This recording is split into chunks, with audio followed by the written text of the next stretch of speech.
one of the great scholars in this area, the late Stephen Thernstrom, simply stopped teaching his course because you had ignorance silencing knowledge.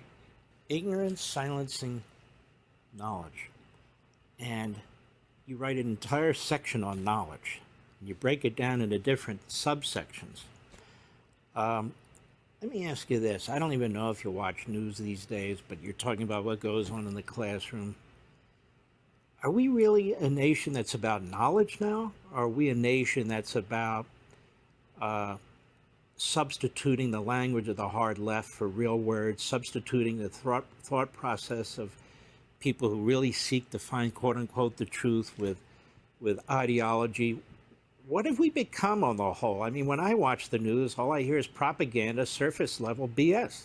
Well, yes, and that's the norm, unfortunately, in academic institutions, even the most prestigious. The entire Ivy League is in that same mode. That people who, it scares me because you have people like, say, Heather McDonald or Charles Murray will come on a campus, and they do so at physical risk to themselves. What's going on, everyone? Socks Kenny here. I'm back at my house finally, and I wanted to get into this interview I found with Thomas Sowell. This is a more recent interview. I think this video, at the time of me recording this video, is 4 days old. And I found this video very interesting, is that he's still making books. Thomas Sowell is still making books at 93 years old. His newest book is Social Justice Fallacies. I might pick it up. I'm gonna leave a link in the description below if you guys want to order the book on Amazon. But some of the ideas that he exposed, and this is, I think Thomas Sowell is really exposing the dangers of social justice, because the problem with social justice is not the fact that it differs in opinion from the current norm of society. The danger in social justice is that it pretty much warrants violence and harm against dissent, against disagreement, against people who do not think along the same views as them. And this has been going on in academia for years. People knew of this bias that's been going on. There's teachers that have been fired for putting out research papers that goes against the social justice view of how society is supposed to be. For instance, one of the intellectuals that he mentioned, Thomas Sowell mentioned, Heather McDonald, I have her book, When Race Trumps Merit.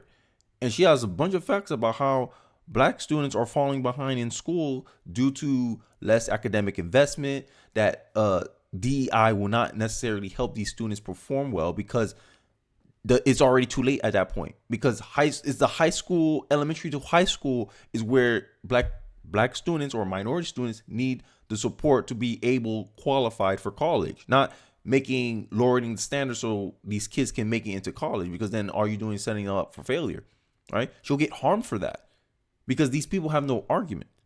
But hey, I digress. I want to go really quickly into this next topic where they start talking about social justice, and you get to see how Thomas Sowell really starts articulating it. And even in the intro, ignorance silencing knowledge. And I feel that's what's going on in YouTube a lot too. When people speak out and they have a well-informed opinion, people just attack with their feelings, right?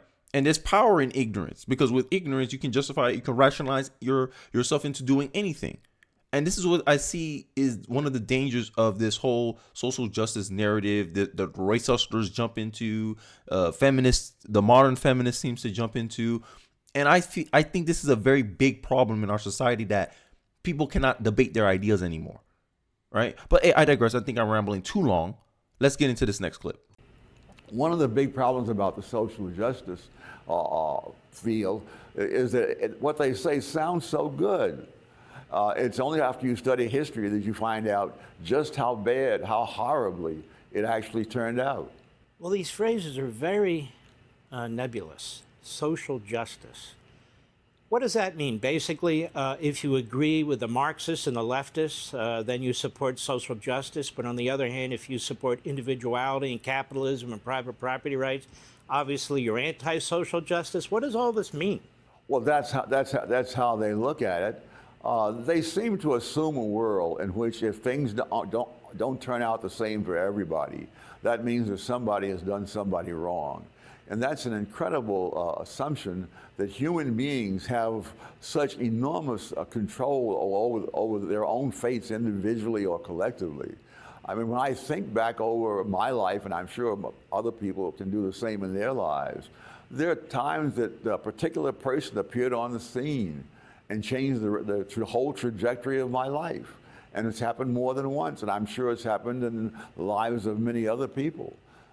There's nobody out there who has all the incredible amount of knowledge required to take over making other people's decisions for them. This is one of the big reasons why I am against centralized power, centralized planners, is because I don't believe that a small group of human beings, and this is autocracy, I forgot how to say the name, where you get a small group of elites and they get to decide what happens in society. When back in monarchies, when nobles were the only ones that could hold positions of power in government, and they were destroying the lives of the common man for their own enrichment and benefit. That's the dangers of centralized planners. No one can deny that there could be a conflict of interest there. What's restricting the government from saying, I want to take all the resources from one state so I can provide for my state and over here? That's necessarily nothing stopping it. You can say the Constitution, but we've been seeing for a long time that the government has not been following the Constitution. Like, we just had I forgot this lady's name in New Mexico, just attempt to pause gun rights in her state, and she's getting backlash for it. Right. But I think it's a political move that she's sacrificing herself to make her party looks more moderate on gun control. That's just my personal opinion. One of the problems I see with social justice is that it doesn't have any validity to its stance. Right. It assumes that equality is the norm and not the exception. Equality just been reached. Like, imagine slavery used to be a common thing throughout all human history before, like, about 200 years ago. Right? Inequality is the rule. Equality is the exception. That's true throughout life. This is why this is my problem with these people. They'll say everyone is unique, different, and that we have to value our diversity. Meaning they accept, in one hand, that being different is normal. And in my mind, I'm like, okay, if someone's different, that means they'll have different outcomes based on whatever merited factors that they have. Right? But it's not due to one factor that you're not successful. And I think Thomas Sowell made a similar argument in one of his other books that I don't remember, but he talks about what factors create a successful person. And it's not good enough to just have one of the factors that make you successful. You have to have multitudes of these factors, and together you become successful, depending on your endeavor. But if you're missing even one of those factors, you don't become successful. Right? You have to be smart. You have to be disciplined. You have to be willing to execute. You have to be able to spot opportunity, and you have to have the ability to take advantage of those opportunities, aka be prepared for those opportunities. There's a lot of things that go into what makes a group or people successful. You have to have a culture that actually support you and pretty much train you to be successful in that specific endeavor that you're pursuing. You have to pick the right opportunities for yourself. There's a lot of factors that go into success.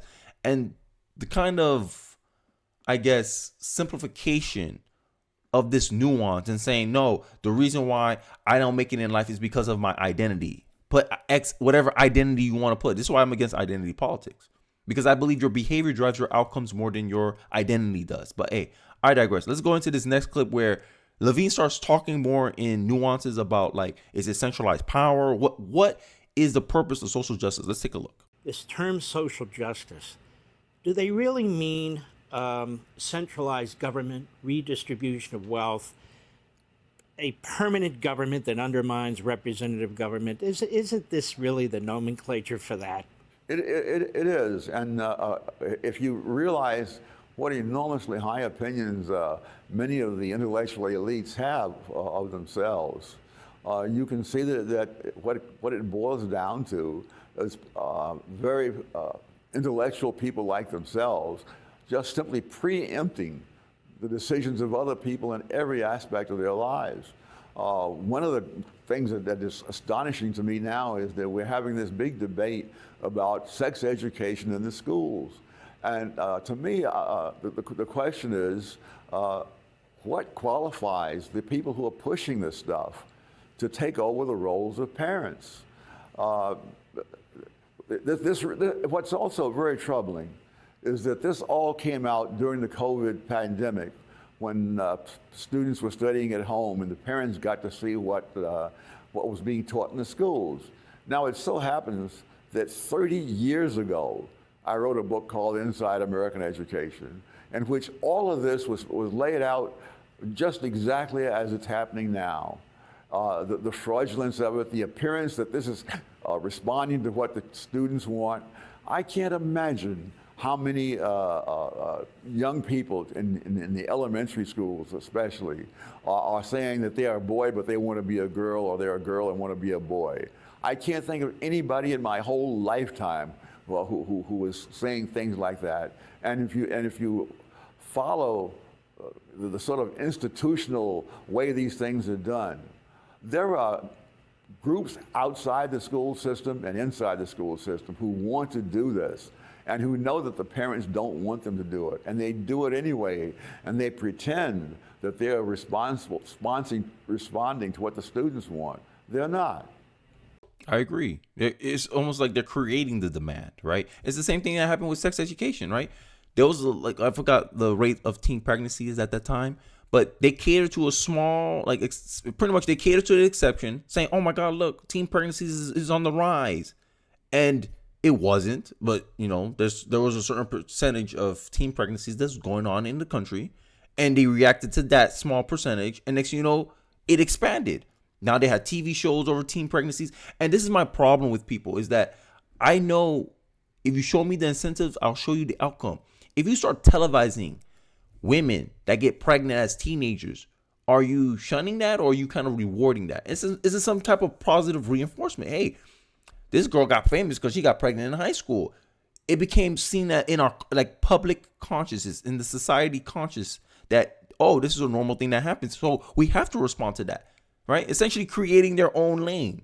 And they're doing the same thing with this pronoun stuff, with the gender identity stuff. Oh, wait, people don't know who you are. Are you really a boy? Are you really a girl? All right. And I make this argument all the time of why you shouldn't be asking kids this question, is because at under the age of 7 years old, many kids are operating subconsciously. That means they're very impressionable at this age, right? Kids, they learn primarily through this age. And I'm experiencing this now with my 3-year-old son. They learn through imitation. And if they see an adult act a certain way, question their gender identity, do all this other stuff, they'll start mimicking the same behaviors, right? My son sees me read books. He wants to read books with me too, right? He wants bedtime stories because he's imitating essentially what he observes from me, right? And this is why they want your kids so much. This is why these Marxists want these kids in school as early as possible, because they took over the institutions, right? The long march to the institution is a common communist tactic. And I have a book I recommend, The Naked Communist, and it talks about how many of the communists' view on education is essentially he who controls the children controls the future. And you see it right now, and why we have so much, such a passive liberal bias, why a lot of apolitical people lean Democrat, even if they don't know anything about the two political parties. For some reason, they lean Democrat. Why? It's because of the public education system, right? They're transmitting values that make you a passive Democrat. This is why Democrats love voter turnout. But hey, I digress. Let's get into this next part where once I was at a meeting of educators, and while I was there was a man who was going around the country selling a particular brainwashing program.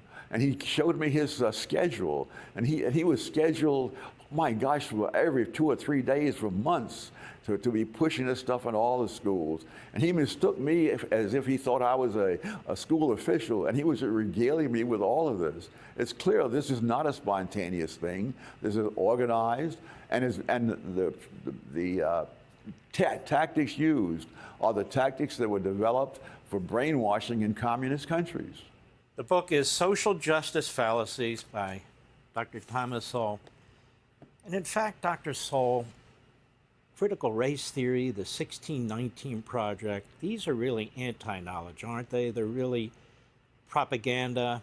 devices for the hard left that are being, pushed in our classrooms, pushed in our society, and so forth. These attacks on the American system, do they promote equality? Do they promote unity? Do they promote a melting pot society, or are they intended to destroy this culture? Clearly, it's the latter. And also, when you said it's not just propaganda, it is propaganda that overtly prevents other views from being heard. If they were just propagandizing, but the students were allowed to learn other things as well, different ways of looking at life, that's one thing.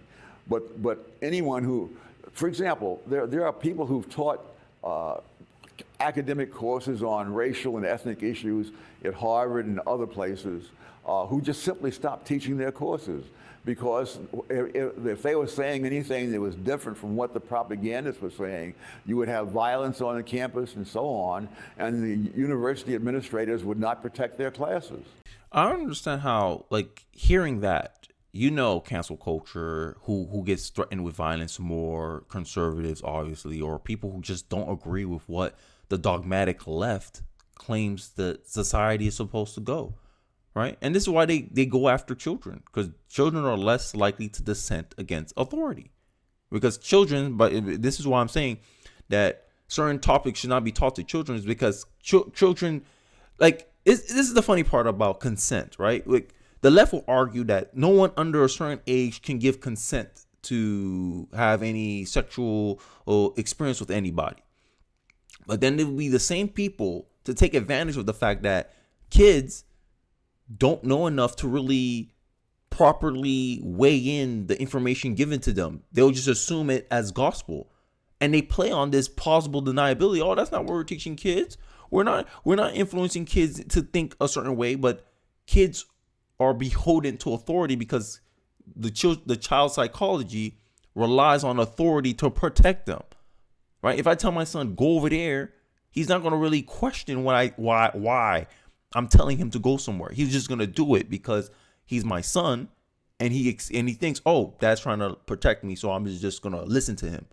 Right? This is the same access that we as parents give people like this, that go in and trying to essentially create a lane for themselves, create a problem, and then pretend that they also have the solution. I don't vibe with this stuff at all. Right. And I like how they explain kind of how all this stuff kind of came to be in a way. Right. And that's the real problem with it. The 1619 Project is the fact that you can't hear anything else. I have a book called Red, White, and Black. And they talk about how Black history is not just about how Black people were victims. Black people were also overcomers.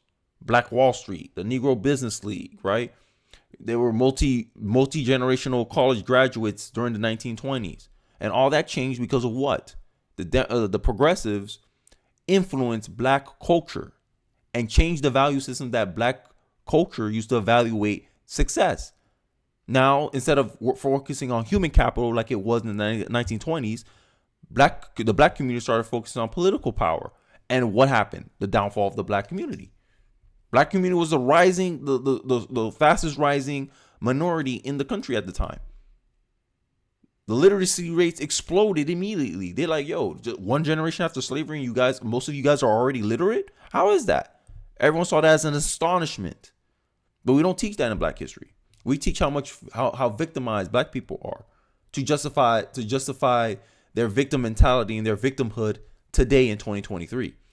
I know this has been a long video, but I kind of want to give one last clip that I felt really encapsulate the entire video and the entire conversation. Let's take a look, and I'll give you my final thoughts at the end of it. But back in 1969, this has been going on a long time. It's so sad that it's taken us so long to become aware of it. 1969, students at Harvard went into the administration building, seized it, went into the personnel records, and were passing out all the personal information for the faculty and other things to the media and so on. The president of Harvard called in the police. The Harvard faculty gave a vote of no confidence to the president. He resigned. And I think after that, other presidents decided that the way is to get along is have preemptive surrender. And that's been really developed into an art. You've been studying our country for a very long time. The history, economics, philosophy, you covered the whole horizon. 40 years ago, 50 years ago, today, is the country in a better position today than it was half a century ago, or is it in a worse position today? Oh, much worse, much worse. The silencing of the other side has now become much more prominent. And the real danger is not in the silly ideas that are being promoted. It's in the fact that nobody else is allowed to reply to them without some danger to themselves. And that clip kind of summarized like pretty much the whole political discourse in our country. Because I remember watching, like, I have some videos when I'm reacting to Thomas Sowell stuff, or I'm getting my commentary on Thomas Sowell stuff, how in the 1960s, 1970s, 1980s, how he's been calling out a lot of the stuff that's been happening now. What his arguments against affirmative action at the time. In the 1980s, people were going, well, we don't know. We don't have enough time to pass to know that if affirmative action doesn't work or not. 40 years later, affirmative action is still not working. So why continue it, right? Welfare is still not working. Why continue it, right? The rate of poverty is now at the same level as when when welfare started. So shouldn't that mean, hey, welfare is not actually doing its job? Welfare, to me, its goal should be to make itself obsolete. That's the goal. That should be the goal of social welfare programs. But that's not the case. The goal today of social welfare programs or entitlement programs is to create dependency, because if someone depends on you, they need you. And if they need you, you can justify continued funding, right? I just watched the video with Patrick Bet-David and how he talks about Argentina's risk of falling into another default, and how 62% of their budget goes towards welfare, like social welfare benefits for their citizens. And he made the argument how America is coming close to that as well. And I'm saying, yo, if we don't learn, like, this is the most shocking thing about it. We see multiple examples of, hey, governments can't sustain this, but governments still attempt to do it. Why? Because they want control. That's a conflict of interest that I think any informed citizen should be aware of. But hey, I digress. What do you guys think? Do you think that social justice is just a fad, just a trend, just useless propagandists, and they're not going to curry favor in society? Or do you think, yeah, we need to do something about this stuff? That should not be acceptable behavior for a group of people to threaten other groups of people with violence just because they oppose a viewpoint that they hold dear. But hey, you decide for yourselves. Don't forget to like, comment, subscribe. I really do appreciate you guys for watching to the end of the video, and I'll catch you guys on the next video. Peace.